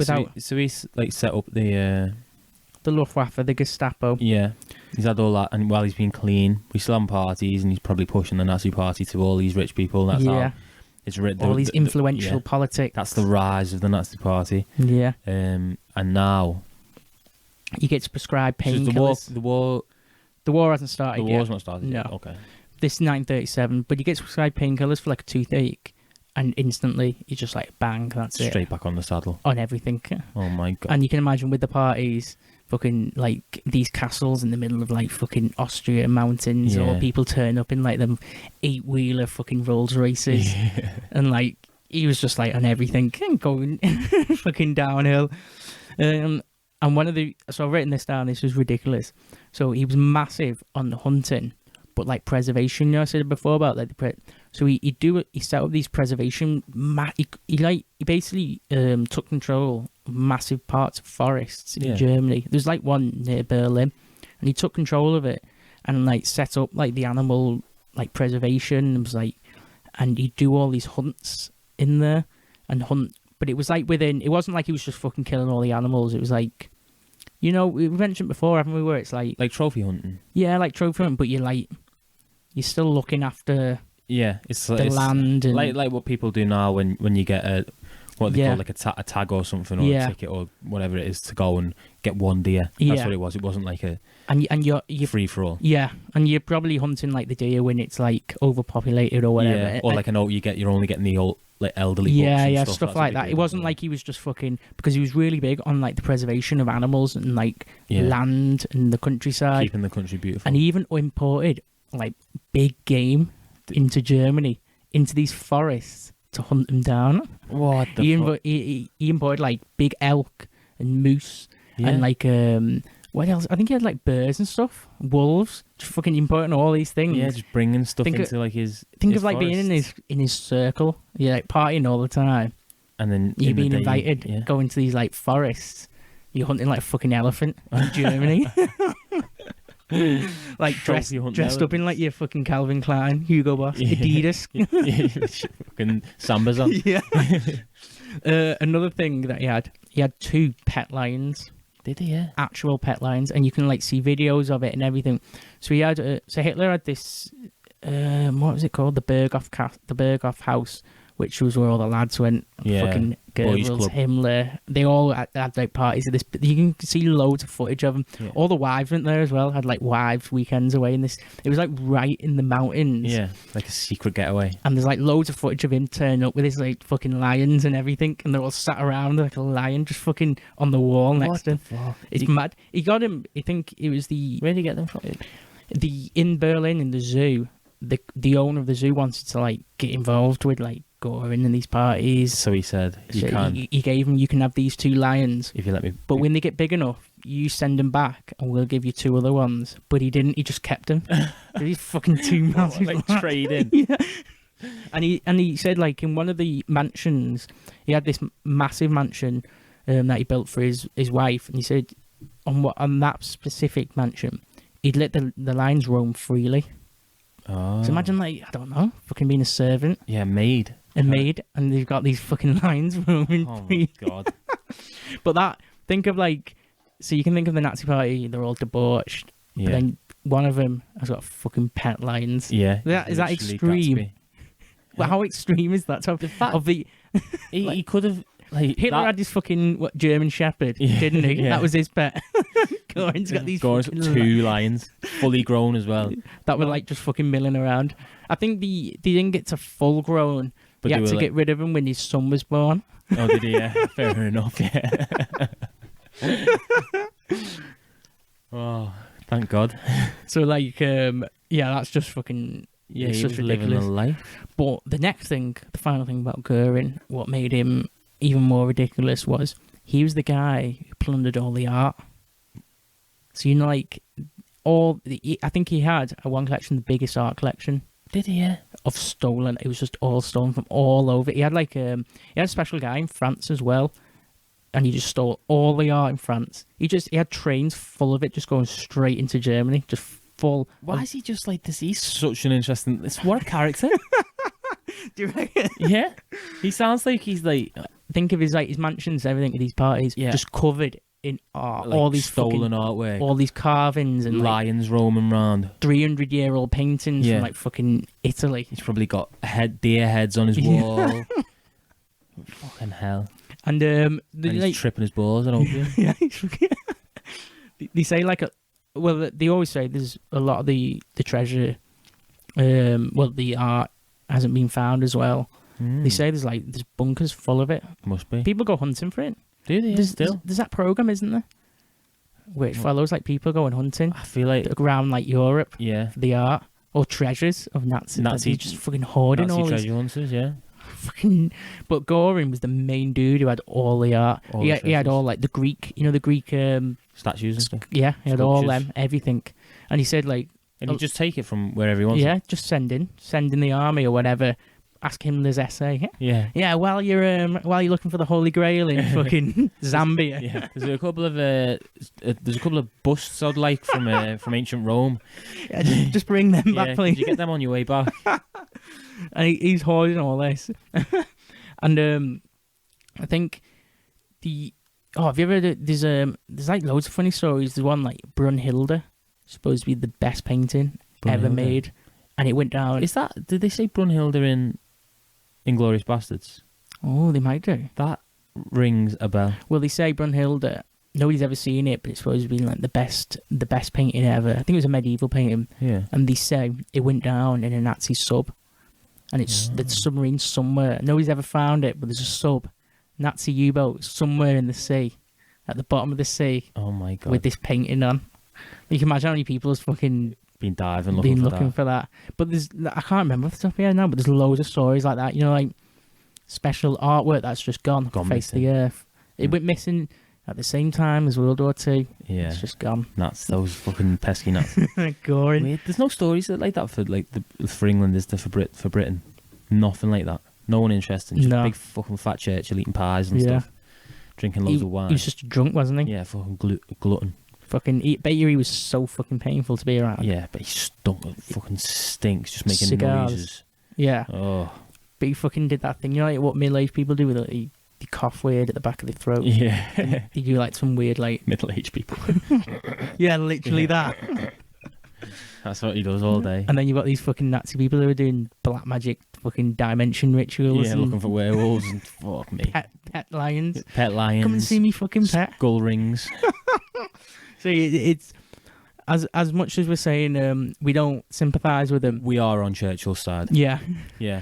But... Yeah. There's something about the Nazi Party that's very interesting, isn't there? Yeah. There's a reason we're not talking about the fucking... Whoever the fucking... What party was it? Was Churchill Conservative? I think so, yeah. Yeah. We're not talking about Conservative Party. Yeah, who's got nothing to say. No. Nothing. Nothing to say. I think we've said everything we said about the English in the previous episode with the iceberg one. Yeah. That was still good, though. Yeah. But I feel like... Well, it was all... Oh, wouldn't that have been really, really cool to talk about if it actually happened? I feel like the Nazis would have done it. Yeah. Or they would have done, definitely. Well, it's like Connor was saying, wasn't he, about that fucking the tank with the big exercise balls as wheels? Mine-proof tank. Was that... Was that Nazi? I think so, was it? Yeah. Yeah. Have you ever seen... It probably was. I'd believe it if you said... Have you ever seen the railgun? No. Gustav the railgun. There's like that's a meme where it's like Thomas the Tank Engine and then you've got Gustav the railgun and it was this massive like Nazi. I can't. You have to get. Is it a giant? I think I have seen. It's like an artillery cannon. Yeah. On a train. On a train. And it could move all around Germany, and they said it could fire. It could have fired. They tried to fire it across the channel. Did they? I believe it. What is it, Gustav? I think that's the meme. That it's like Gustav the railgun, but I think you've just put German railgun or something. It's fucking massive. Yeah, I have seen that. The Schwerer Gustav. Oh, is it called Gustav? Yeah. That. Yeah, look how big that is. That's ridiculous. A big fucking tank train. So Cal showed me his picture of it. Look at that. That is ridiculous. Yeah, so if you're listening, go and have a Google of this. Schwerer, Schwerer. Look at that picture that you showed me then. It's like the Nazi generals stood looking at it in like the fucking pristine leather jackets. It's so weird. Like they're out the Matrix. Yeah, I didn't realise it was like that, like nice shiny leather. They're quite popular at the minute, them. Yeah. Nice leather jackets. Look how big, look how tiny those little Nazis are next to it. They're just dots next to it. Little Nazi engineers. That is fucking big, that. And so they tried to shoot that across the channel. Yeah. Well, they had... I wonder how close they got. Well, they had the... Have you ever seen the V2 rockets in... what is it called? It was like on the French border. Because the guy who made the V2, Von Braun... Yeah. He was the scientist who made the V2 rockets for Germany. They were like self whatever. Writing. Like, self-propelled rockets that could bomb fucking London and all that. But he was the guy who NASA took after the war and did all the fucking NASA. He's one of them, isn't he? He's just like the big NASA dude. Well, he took loads, didn't he? Yeah. And they were all fucking Nazi engineers. Oh my god. Fucking bombing But that's like London. some serious work. That Yeah, like Some- building some- that fucking big tank train. fucking big engineering. Yeah, loads of engineering, and then those like a fucking paper airplane, fucking missile. You just lash it across the thing, and it lands perfectly in the central London. I mean, if I was an astronaut, I'd take him as well. Yeah, you would, Yeah. wouldn't you? Fuck me. Tell us some more of your secrets. What else were you working Yeah, on? come on. Like, how did you do that? Well, They'll give you a false identity. You lose the accent. you know, have you heard the theory where they said the Nazis got to the moon? I feel like. And there's obviously the extra theory where they've got bases on the moon and stuff like that. Oh yeah. I feel like I might have heard that bit. But like they say, because the guy who did all the moon landings and all the rocket systems was that Von Braun fucking wrote the book on it all. Yeah. And he was doing it in Germany. And what else? What unclassified? Have you seen like? There's another one where they say they had all the bases on Antarctica. Yeah, I've seen that one as well. And Well, I mean, they were doing like. Fucking doing dodgy stuff. If they were doing all this fucking weird black magic shit. Yeah, all this secret stuff that they were doing even before the war. Yeah. Even before we were even. All this that we're on about is like, going on fucking 10 years before the Yeah, war. exactly. So they could have been doing anything. There's also that's why they fucking turn up in Indiana Jones and Hellboy. as well. Yeah. So there's Goring for you. Yeah. So he, completely different Himmler, isn't I'm he? into him. Yeah. He wasn't even like, even though he set up the Gestapo and the Luftwaffe, he didn't give a shit about fucking Yeah. Holocaust or anti-Semitic or whatever. Yeah. He just wanted to party, take drugs, pet lions, fucking get all they are. Yeah, and he had to do something. Yeah. Just to, Yeah, keep just on- to justify his yeah, his involvement. Yeah. So there's that guy. Now the next guy, Rudolf Hess. Yeah, Have you heard of him? I have. Yeah. I only He's- ever hear of. I've only ever heard of these through you though. Well, really? No, I've heard the name. Like the names are there, but I don't know any. Yeah. You give me some snippets. So Rudolf Hess is funny, and I'll go on my phone to Now he's genuinely. I think we can laugh at this guy. Yeah. He is genuinely funny because what he did, but because I know it's a bit weird laughing about the Nazis and stuff. But we must say this is genuine comedy. So Hess was basically Hitler's right hand man right from the start. Yeah. He seemed like very a beta guy. If you watch all the videos of him, the way he just like held himself and the way he talked and stuff, Just a bit of a bitch. Yeah, but from the history books, he was supposed to be like a thug. Hitler's fucking second hand man, fucking from the start to finish doing all the mad shit. Yeah. But I don't know if you listeners go and watch some videos, see him. It's funny because like all the mad videos of all the generals and everything, and his head's always like in the background. Is it? You know, like in like the rallies and stuff. You got Hitler doing the speech Because he's not like a general. He's just he's just like his little assistant, little PA. yeah. But he's a thug. They say he's a thug. Well, they say like he earned his position through when it was the SA Brutality. and all that. You know, in the early days of the Nazi Party. Yeah. But he was the guy. So Hitler did that little coup in Bavaria Yeah. Gets and nicked. got arrested. Yeah. He shared a cell with Hess, Ah. and that is where. So this picture, this okay, you got. So was Hess involved in the coup as well? Yeah. He was right from the So start. it's not Hess. like they met in that cell. No, yeah. I don't know why they must have just gave him both the same. Yeah. So just fucking have that. Gives a shit. Yeah. So picture this: you got Hitler out. His mind's already gone, doing a coup, fucking big anti-Semitic. He's in the cell. Hess. He's pacing up and down the cell, speaking Mein Kampf, Yeah. and Hess He's writing it is down. typing it out Oh on a my typewriter. god. And you can say Hess was the first grammar Nazi, Yeah. can't you? You literally. Fuck's sake. But that's how Mein Kampf was written by fucking Hitler strolling up and down in his cell, And Hess typing it all typing out. it all out. What a fucking bitch. Oh my god. So I didn't realise that. yeah, that's So they've requested, Hitler's gone, I've got a year in prison here. I've got my little I've got mate. me dude there who's Yeah. been from the start. I'm going to use this time efficiently. I'm going to use it effectively. I'm going to write a book. On this mad book Could someone get me a typewriter for this guy next Yeah. to you. for Rudolph? Is that Rudolph Hess? Yeah? Rudolph for Rudolph. Yeah, for Rudolph. Yeah, so he was now after the Nazis they screwed up power in what did I say? 1933 was it? It was something around there. Yeah. They said Hess was appointed deputy Führer, but throughout the whole war, Hess really didn't have anything to do. He was just like milling around Yeah. in the background of Hitler, and like he never like you had like Goring being like the head of the Luftwaffe. A lot of them were given responsibility and stuff. Yeah, Himmler was doing like all that fucking SS and all these side things. Whereas Hess, he had this title of like Deputy Führer and stuff, but he didn't really have anything to do. No. And he said he got bored. Yeah, and he used to go. So this is, I think, because he went crazy. I think that was part of it. Like all these other people doing all this shit, and he was bored, just left to his own devices. Felt worthless. Yeah, and he had a load of castles as well, and he started dabbling into like the occultism, mysticism. He said like loads of people. They had this. I don't know if it was actually Himmler's castle, and Hess used to stay there. But there's stories of people walking into the room where Hess was, and all the furniture was balanced all on top of each other in different like arrangements. And nobody says why was he doing that? Like putting like the chairs, like balancing on like three legs on top of each other and stuff like that. Because he's bored.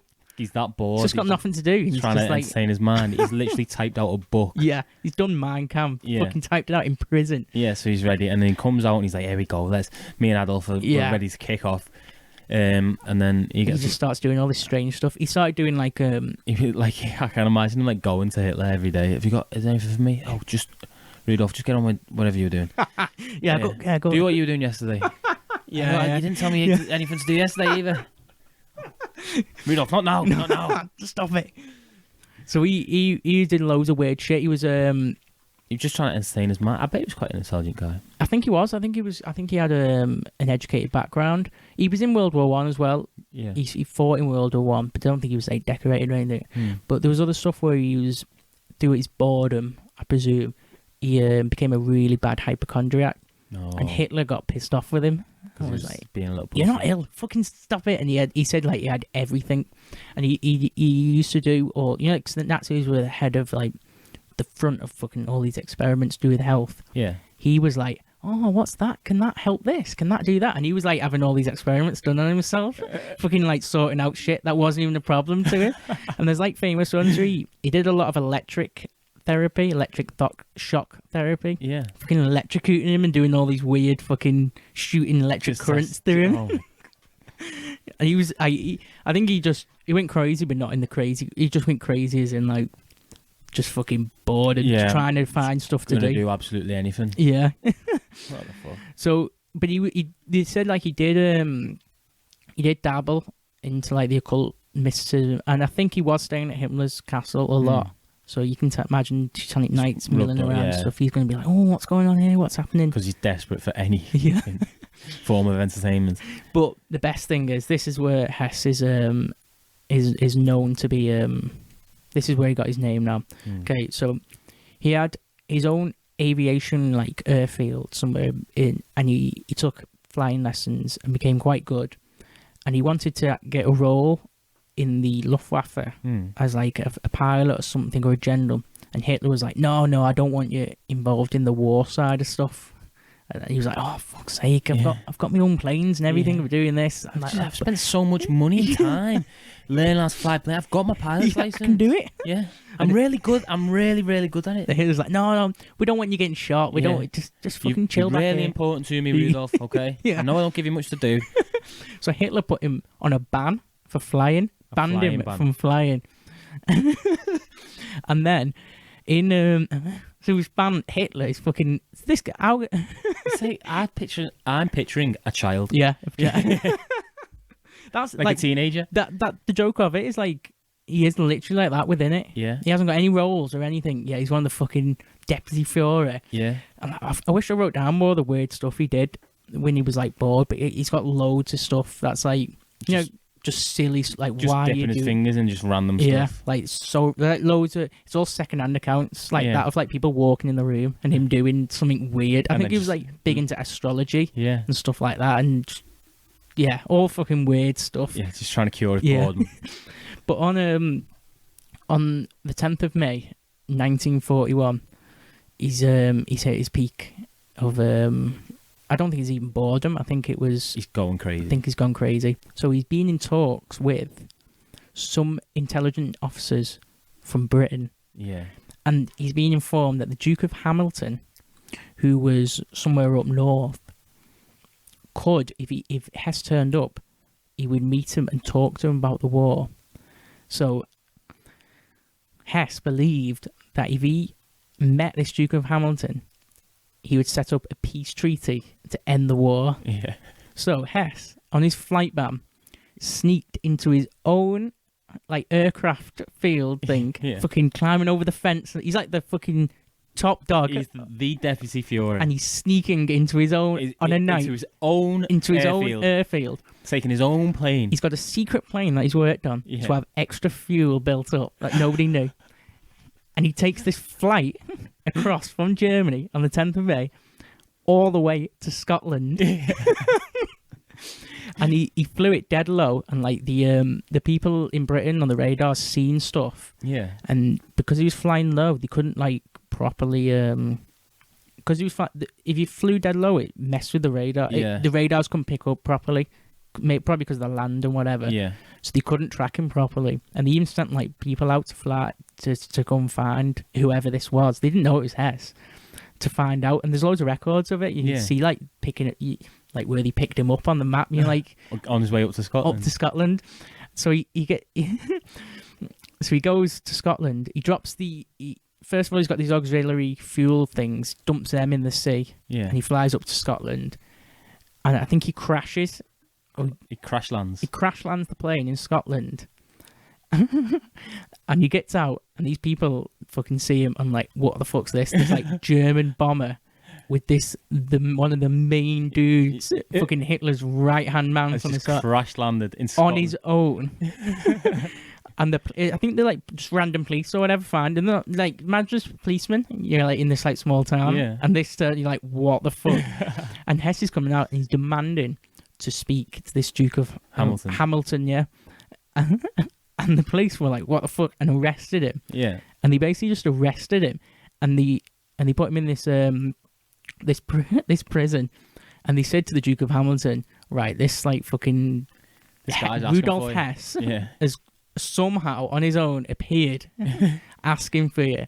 And this Duke of Hamilton was like, fuck that, I'm not speaking to him. I've got nothing. And like, what did you even say? Yeah, like, what do you do?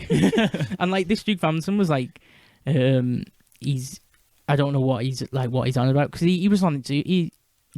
Hess was like delusional, basically. Yeah. He thought this Duke would talk and then go and talk to Churchill and go, right, stop the war. Fucking, it's done. And he'd become back a hero. Yeah. And they basically just arrested Hess and put him in Spandau prison camp, which I don't know, is a Spandau Ballet? Spandau Ballet, yeah. Is that linked? Must do, yeah. I don't know any other use of Spandau. Yeah. That was where Hess was... And where was that? I'm not sure, actually. But obviously in Britain. Yeah, somewhere in Britain. Yeah. But they just arrested him. And kept him there. And that was it. That was like, it just cut there. Did it, yeah? Like, his fucking mission, this delusional thing, was just like... Where he's going to save the day and end the war. The Brits are just like, right, fucking putting him in prison. Yeah, absolutely not. So he was arrested, and Hitler found out he was arrested and like went ballistic. Yeah. Like, fucking hell, he's supposed to be banned from flying. Yeah, and he's fucking been pestering me. I was like, what the fuck's going on here? And they sent like a news report out to like the Germans and that, saying Hess has gone delusional and lost his mind. Oh, so like, don't listen. He's not gone. He's a traitor. Yeah, he's not. He's just like completely lost his mind. Yeah, he's gone insane. Which he kind of definitely did. Yeah. So he was in prison, and then during the Nuremberg trials after the war in 1946 or wherever, Hess was sent back. Yeah. So you got to think, like, all these trials, like all these generals were all like getting hung. Hess. So he went to the trial. Hess, second-hand man to Hitler. They found him not to be guilty of anything because he didn't do anything. He was not part of anything. He wasn't allowed to do anything. But he got done because he was part of the party, whatever. Yeah. He still was arrested and spent his life in prison. Yeah. But he didn't get done for like none of the war crimes or anything, even though he was like the highest person in the party. He did spend his whole life in prison, didn't he? Yeah. And there's like, but in the Nuremberg trials, he claimed, first of all, he claimed to have amnesia about everything. And then he figured out that he's lying there. Yeah. So his second claim was it was all a ruse. It was all a joke. That's what he claimed. Like, imagine being in this like super serious trial. Fucking one general after another's getting found and hung, and it's like, and he's like saying, "Oh, it's all a ruse." But no, firstly he said, "No, I've got what amnesia. I don't remember any of it. Yeah, I don't remember any of it." And then they go, "No, we don't believe you." And he goes, "Oh yeah, actually no, it was all a joke." Yeah, it was all a joke. Yeah. Nothing serious. It was all a joke. He's such a fucking what, isn't he? Like, what the fuck's all that? That's like a last ditch chance to be like, all right, I'll try and save the day again. Yeah. If I come out now, I've been in England. I'm all right. I'll just say it was all a joke and we'll all get off. Imagine like, imagine being like all imagine me the general's like next to him, stood there like, are you for fucking real? Shut up. And he's saying that, but then so he, like you said, he spent the rest of his life in this Spandau. I don't know if that was in Britain or it might have been in Germany. Just sound a bit weird, doesn't it? Spandau. Yeah. Just sound German, doesn't it? I'm not sure. Sure, I'll have a look. Are you gonna Google? Yeah. But there's he committed suicide at age 93. Yeah. In 1987, but the people which is mad that because and like your dad and my dad and parents and that'll come out in the news. Yeah. Fucking Rudolf Hess commit suicide. The man who like fucking did all this weird stuff. Yeah. It was in Berlin, Spandau prison. Ah, right, yeah. So they took him back to Berlin, back to the stomping ground. Yeah. Well, that's where it held 7 top Nazi leaders convicted. Wow. In the Nuremberg trials. Bloody hell. Wow. So he killed himself, but they say he was assassinated because his death was really suspicious. It was like in this outhouse in a shed right at the back of the prison where he wouldn't have been able to have gone to. And the way like the rope and everything was like, the way they found his body, it didn't really add up to like every prison suicide. Yeah. It's like it's a little bit dodgy. They say like he was going to come out with some secrets or something he could have. You know, like reveal it all. Yeah. I wonder why he didn't have a cyanide. Yeah. Or maybe he just didn't want to kill himself. Yeah, you can imagine like Hitler lining up all the generals in this meeting saying, right, we've got these cyanide pills that you need to take. Yeah. And Hess says, I don't want that. I don't want that. Or he skips Hess out because he knows he's not important enough. You're right, everyone, we're going to implant this cyanide pill into your tooth. Okay? And if you get captured, anything like that, we're all going to bite down and kill ourselves. That's the agreement. We don't want any secrets to come out. And as he sat there, he stood there. He's got no pill. Yeah. He's looking around. Am I? Oh, Rudolph, no. Just shut up for a second. Yeah, stop. I'm trying to talk to the generals. Yeah. Yeah, I think that's what's happened, isn't it? And also in that Spandau prison was like knocked down because a lot of neo-Nazis and stuff, for some reason, have Hess as the one of the fucking top guys that they idolise. Really? I don't know why. I don't know where they get that from. Literally... But they had to knock down the prison because it was becoming a neo-Nazi shrine. Oh my god! Like even after it was like. Well, this was like 1987. Yeah. I suppose like in the late 80s, 90s. When all the neo-Nazis. Hess was the only one left in the prison. He killed himself. And all the neo-Nazis move in. But I don't know what. Like, he was. I feel like Himmler would have been. I feel like Himmler's a bit more. Probably because fucking he's like, edgy, isn't he? Yeah, definitely. But he would like black magic and all that, but. The only remaining one, really, isn't he? Yeah. That would like that core group. I suppose if you're in the 80s and you're a neo-Nazi. Yeah. The only one left alive that you can kind of. Yeah, you want to go and chill outside. I bet. Do you know what? He probably was killed, wasn't he? By someone. And they're saying, like, we've got neo-Nazis chanting outside the prison every fucking day.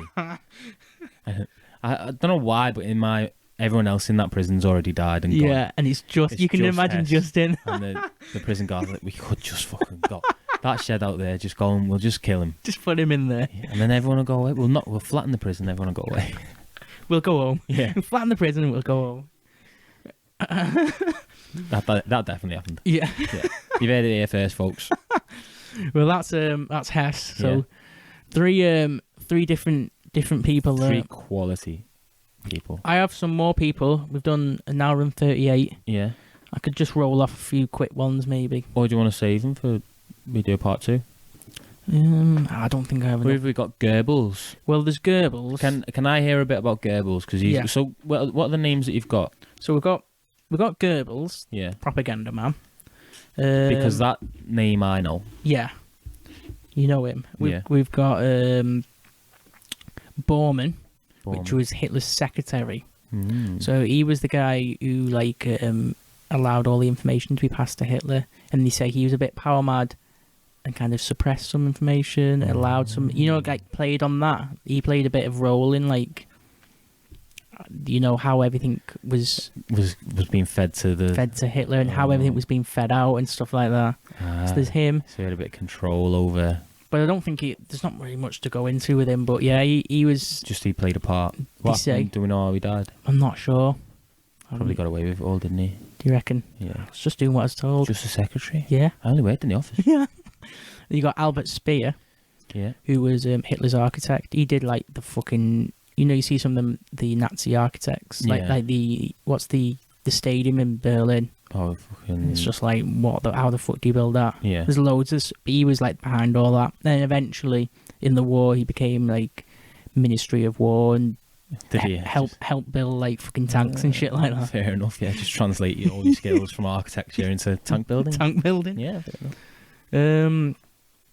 So I had them three down. Yeah. Goebbels. Give me some Goebbels. Goebbels. Give me some Goebbels. So Goebbels, proper propaganda man. Yeah. So is he like Hitler's youth and that? No, I think he was from the start. Okay. He was like he joined that's party with the others at 1922 or 21. He was there at the start. But again, Goebbels completely opposite to the Aryan in every way possible. He had a club foot. He's just, like you couldn't get further away. Is he a big fat guy? No, he was dead skinny. Oh. Göring was the fat guy. Oh, was he? Yeah, he was the big fat guy. But yeah, Goebbels was like a bit like Himmler. Oh, I know. I'm picturing Goebbels. Yeah. But he was like fully against religion and against the Jew. He was like really against Jews. Yeah. He really pushed the fucking anti-Jew thing on Hitler and the party and everything. Definitely read that book.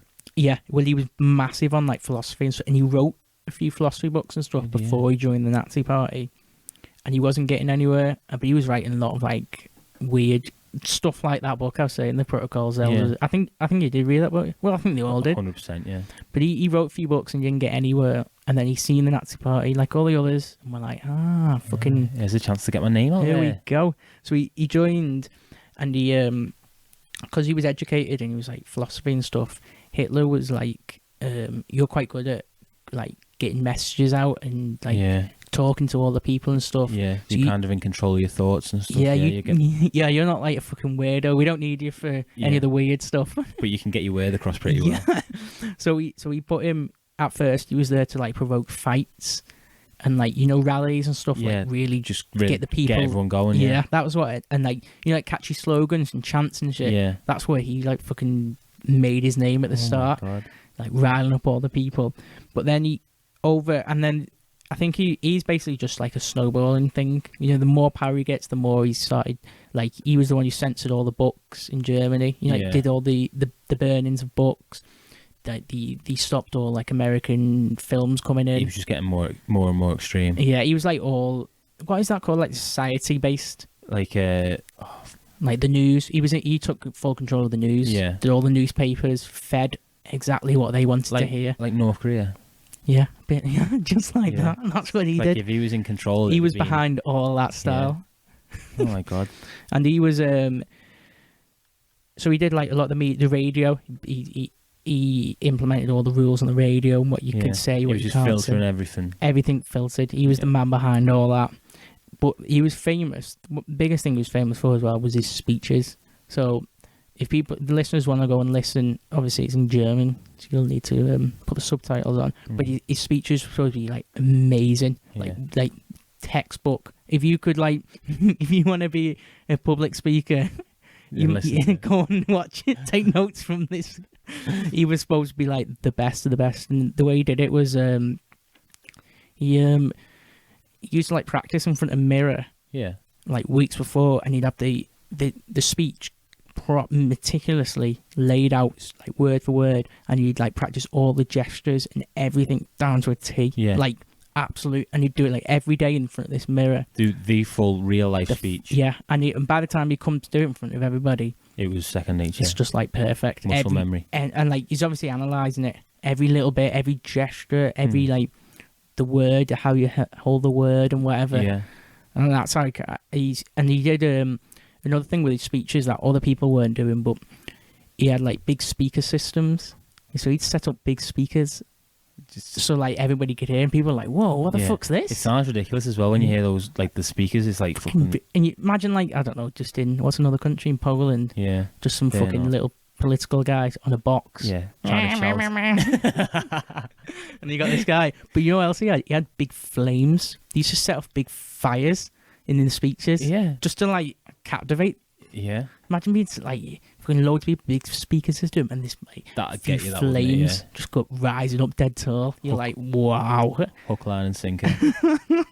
So that's and then you got like he had he used to make people like dress up, you know. So obviously we know like the SS dressed in like this really fancy fucking leather Hugo Boss jackets and all Yeah. that, but he made sure that people at the speeches, the people who was around, were dressed up so fine, just to convey this like the speech was just like, I don't know, Power. fucking epicness of like, wow. Yeah. But he was one of the people who did like a lot of throughout, like it was snowballing all the shit. Like he basically built up. Yeah. Further on, he got more power, doing more stuff, and because he was so anti-religion, he did a lot of the anti-religious stuff as well. So like the burning of churches and like the persecution of religion, not outside of the Jewish, like Catholicism and all that. And he even did in, I think it was like 1935 or something, a year. He it's not even funny. I don't know why I'm laughing, but it's just ridiculous. He claimed that from the Christian churches, all load of nuns and priests were sexually abusing kids, and through them claims, he got loads of them like executed just in 1 year. And that was He just like his fuck you to the. Yeah, to like religion. He claimed that he's not. But it's funny. I was thinking it's funny because like there's obviously the joke about priests and stuff touching kids. That must have been a thing back then as well, wasn't it? Yeah. It's not just like a recent thing. It's not just like something that's come out in like the past 50 years or something. Definitely not. No. Or, I feel like that's common knowledge. That has it been common knowledge for a long It's been going while? on for hundreds of years. Like Goebbels has tried to play on that. well, he's just smashed it out of the park. Yeah. Anyway. Literally. I've got power, and everyone listens to me. Yeah. All those priests, All touch those kids. we've got loads of fucking kids who've been touched up by priests. Yeah, And then just got them all executed. it's the way to do it. Unfortunately, Unfortunately. it is. It really is. So he was like, that's like mastermind stuff, that, isn't it? Yeah, it's Just some. Goebbels. Yeah, he's intelligent. Yeah. Really intelligent. I think he studied philosophy actually. I think in his college days. There weren't many who were like just total brutality. Were I they? think it was just. I don't know. It was Goring.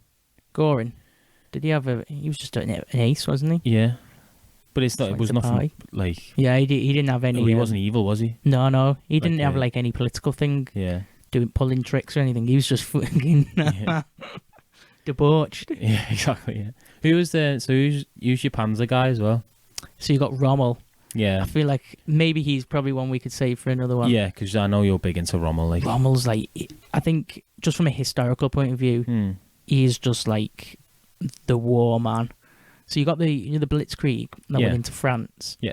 And it was like nobody's ever seen anything like that ever happen in a war. Nobody's ever invaded a country that quick. No. That technique and everything's it's just like, and it was pulled off so quick, so smooth. It's basically what they did was just a straight line. Yeah, straight through. Just fucking straight in. Yeah. And like they had a supply line, all the tanks, everything. But he was the guy on the front tank, right at the fucking front, fucking mental, innit? leading it from the front. He basically just follow me, guys. Yeah. And then, but he was, what I was saying, I don't know if I was saying to you, but I was saying to someone else.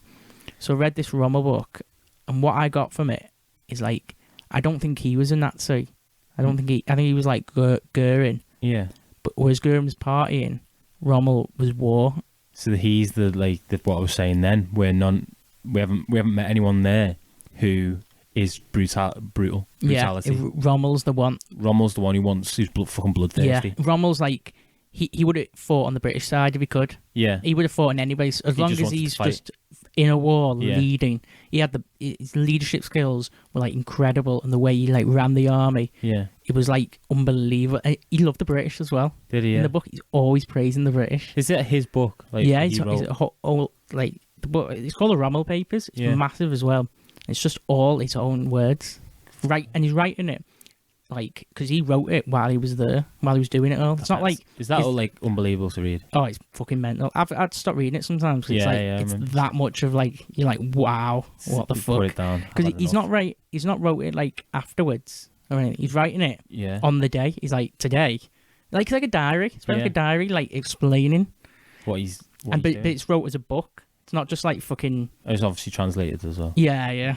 But it's not just like stream of consciousness or whatever. Yeah. We did this, we did that. It was like proper writing. Telling like storytelling. Oh, it's just fucking mental. Because he did the Blitzkrieg bit at the start, fucking right from the front line, right at the start, Yeah. and then he transferred over to North Africa and did all the North African battles, Battle of Alamein and all that. Yeah.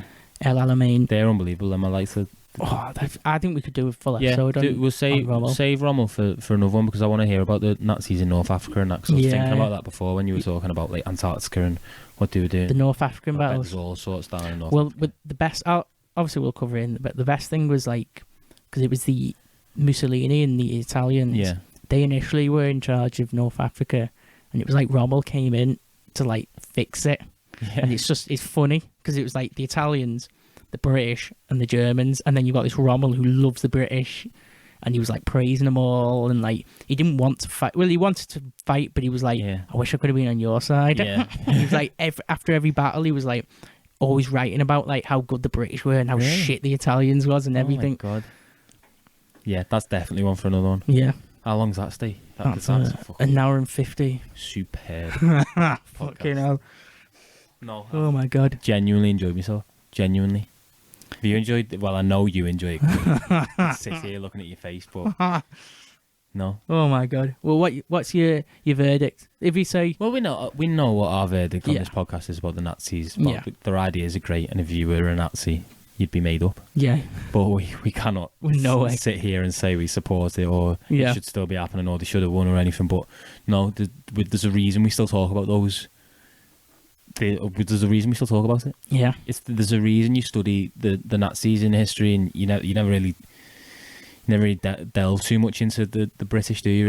In the wars, I can't think of anything. 'Cause What they did fuck all. There's nothing Yeah. interesting. Yeah, they were like all right at fighting, Yeah, as Rommel liked it because they were. exactly, mate. But they had no like.